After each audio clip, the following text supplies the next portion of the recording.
SCP Foundation adalah organisasi fiksi yang didokumentasikan oleh proyek fiksi kolaboratif berbasis web dengan nama yang sama. Dalam pengaturan fiksi situs web, SCP Foundation bertanggung jawab untuk menemukan dan berisi individu, entitas, lokasi, dan objek yang melanggar hukum alam. Hingga saat ini organisasi tersebut mengklaim telah menemukan setidaknya 6.000 makhluk SCP. Dan berikut ini 5 makhluk SCP yang paling menyeramkan.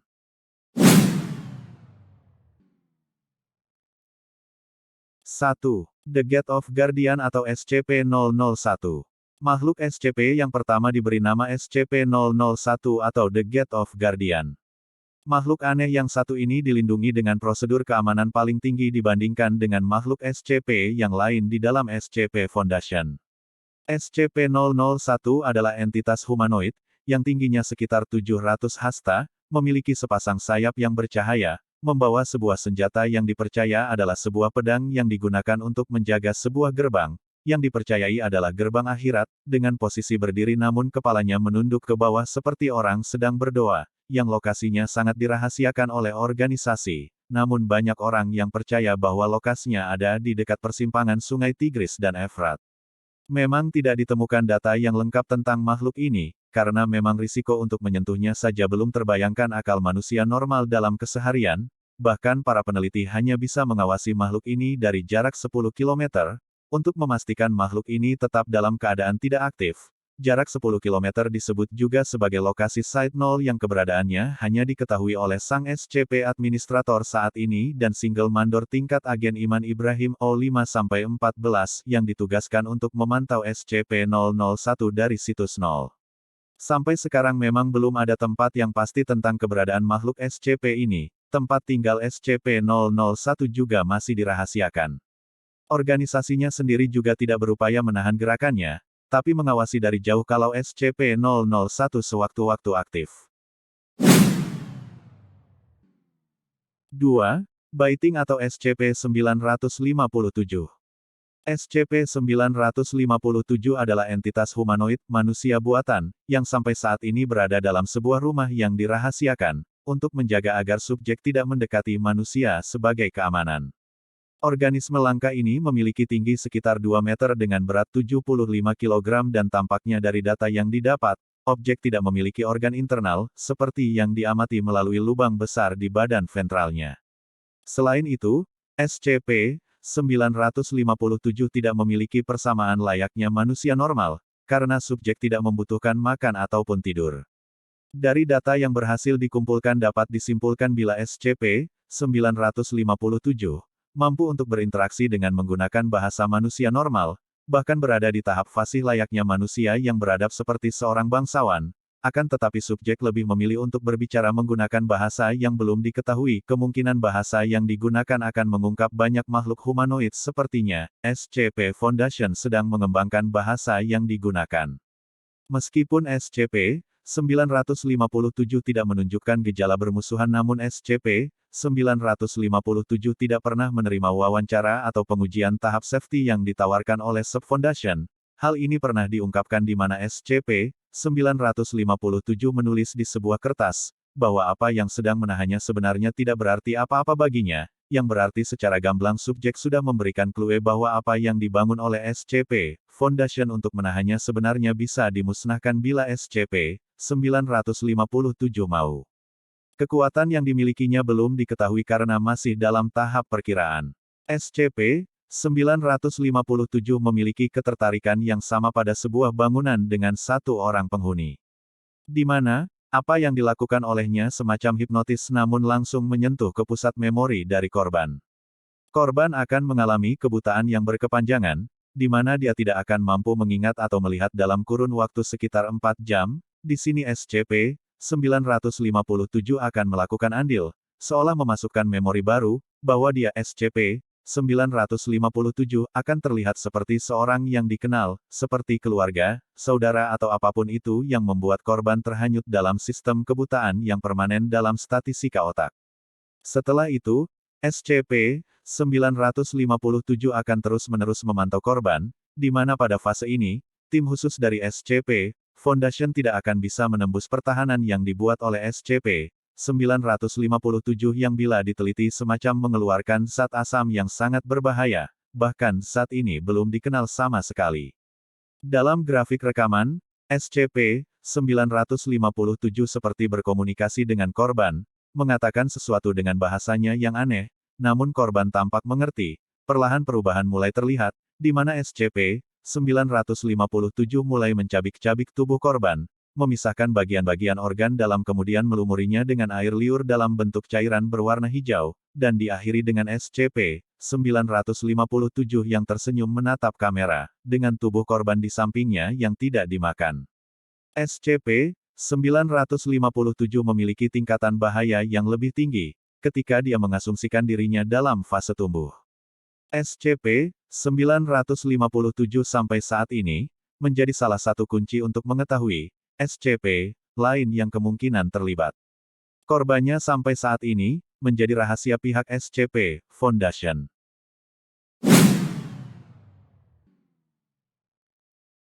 Tiga, Dokter bertopeng atau SCP-049. SCP-049 adalah seorang laki-laki yang berasal dari London dan merupakan mantan dokter spesialis. Ada yang mengatakan dia mantan dokter spesialis penyakit cacar pada tahun 1980. Dia selalu memakai pakaian hitam tertutup yang tampak seperti pakaian tradisional, lagu Doctor, dari abad ke-15 hingga abad ke-16. Wajahnya tidak terlihat karena tertutupi oleh topeng yang berbentuk seperti paruh burung. Sebenarnya, topeng yang dikenakannya bukanlah sembarang topeng, melainkan sebuah tengkorak burung pelikan yang dengan keahliannya dalam bidang anatomi, berhasil mencangkokkan tengkorak burung pelikan tersebut ke wajahnya sendiri secara permanen. SCP-049 terlihat tidak berbicara, walaupun tampak mengerti bahasa Inggris. Dia juga terlihat tidak berbahaya, sampai dia benar-benar melakukan aksinya. Aksi yang dilakukan SCP-049 adalah dengan menggunakan sentuhan yang selalu mematikan bagi manusia. Korban yang melakukan kontak fisik, sentuhan, dengan SCP-049, akan disebut dengan SCP-049-2. Efek dari sentuhan SCP-049 adalah korban akan menderita suatu penyakit yang tidak disebutkan nama penyakitnya, dihapus nama penyakitnya dari penelitian, dan akan mati setelah beberapa saat. SCP-049 akan melakukan hal yang sama pada manusia lainnya sehingga korbannya menjadi tidak berdaya. SCP-049 akan mengeluarkan sebuah tas kantong yang berisi pisau bedah, jarum, benang, dan beberapa botol zat yang belum teridentifikasi. Kemudian, SCP-049 melakukan aksi keduanya, yaitu membedah SCP-049-2 korban sentuhan SCP-049, serta memasukkan berbagai bahan kimia ke dalam tubuh SCP-049-2.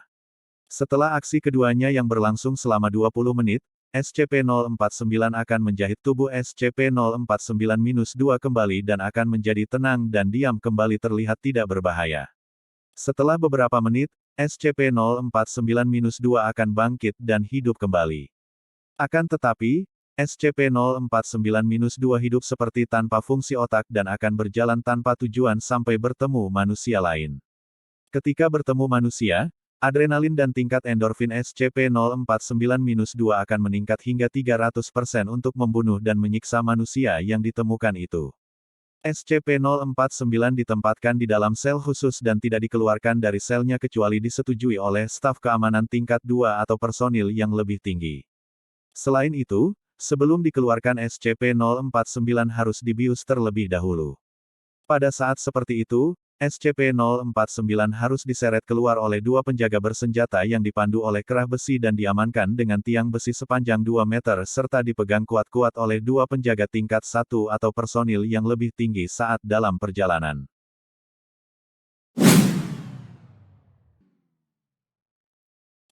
What is Love atau SCP-031?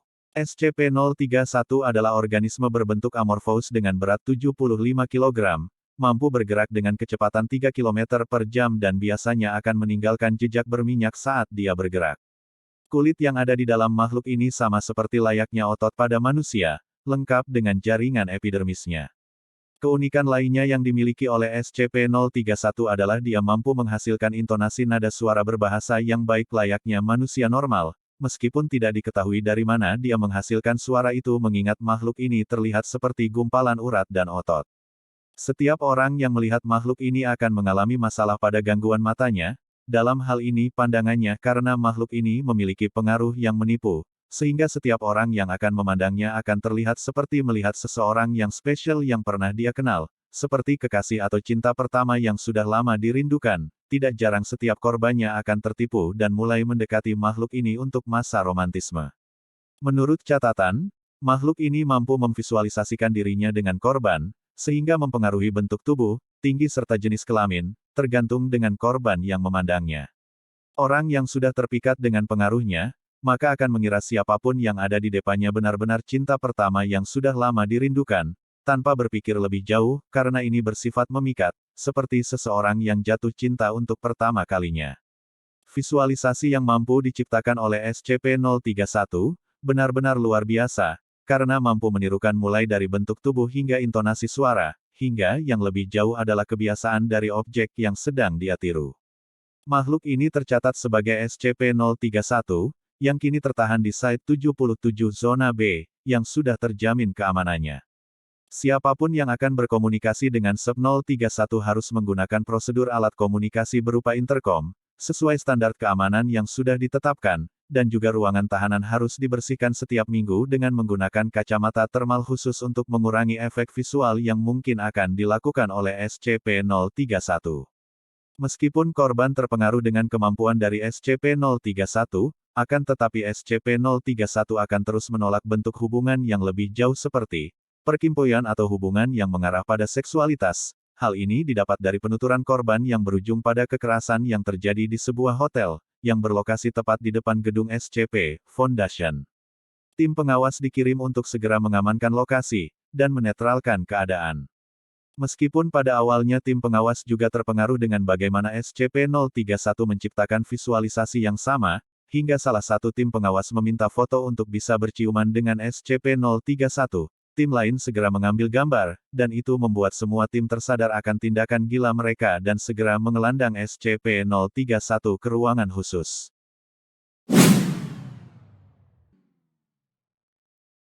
5. Makhluk bayangan atau SCP-017. SCP-017 adalah sosok bak manusia dengan tinggi sekitar 80 cm, mirip dengan seorang anak kecil dari segi anatomi, tapi tanpa memiliki ciri-ciri lain yang dapat dikenal. SCP-017 tampaknya terdiri dari selubung bayangan bagai asap. Belum ada percobaan yang berhasil menyelidiki apakah ada objek di bawah selubung SCP-017, tapi kemungkinan ini belum dikesampingkan. Reaksi SCP-017 terhadap bayangan yang menyentuhnya amatlah cepat. SCP-017 akan melompat pada objek yang membuat bayangan tersebut lalu menyelubunginya secara menyeluruh, sebelum kembali ke bentuk semula tanpa meninggalkan jejak apapun dari objek tersebut. SCP-017 ditempatkan dalam sangkar kaca berbahan akrilik, dengan ukuran 100 cm x 50 cm x 50 cm, yang digantung di tengah ruangan beton berukuran 6 meter x 6 meter x 4 meter. Lampu-lampu sorot berintensitas tinggi dipasang pada dinding, atap, dan lantai ruangan penanganan, di mana sorotannya diarahkan pada sangkar akrilik tersebut untuk memastikan bahwa SCP-017 selalu terkena cahaya dari sudut manapun. Personel yang ditugaskan ke ruang kendali SCP-017 wajib mengawasi baik kondisi lampu sorot dan sistem generator darurat. Personel harus memanggil bagian pemeliharaan jika ada lampu yang putus atau ada permasalahan dengan generator. Satu-satunya keadaan ketika personel diperbolehkan memasuki ruangan penanganan adalah pada saat penggantian lampu. Personel yang memasuki ruangan wajib mengenakan setelan khusus yang reflektif pada sekujur tubuh, dan harus berhati-hati agar tidak mengganggu sorotan lampu-lampu yang masih menyala. Itulah tadi 5 makhluk SCP yang dianggap bahaya dan mungkin mengintai hidup manusia. Memang seluruhnya adalah makhluk fantasi seperti tokoh fiksi yang biasa kamu lihat di film, namun ada kemungkinan juga bahwa makhluk-makhluk tersebut juga benar nyata adanya.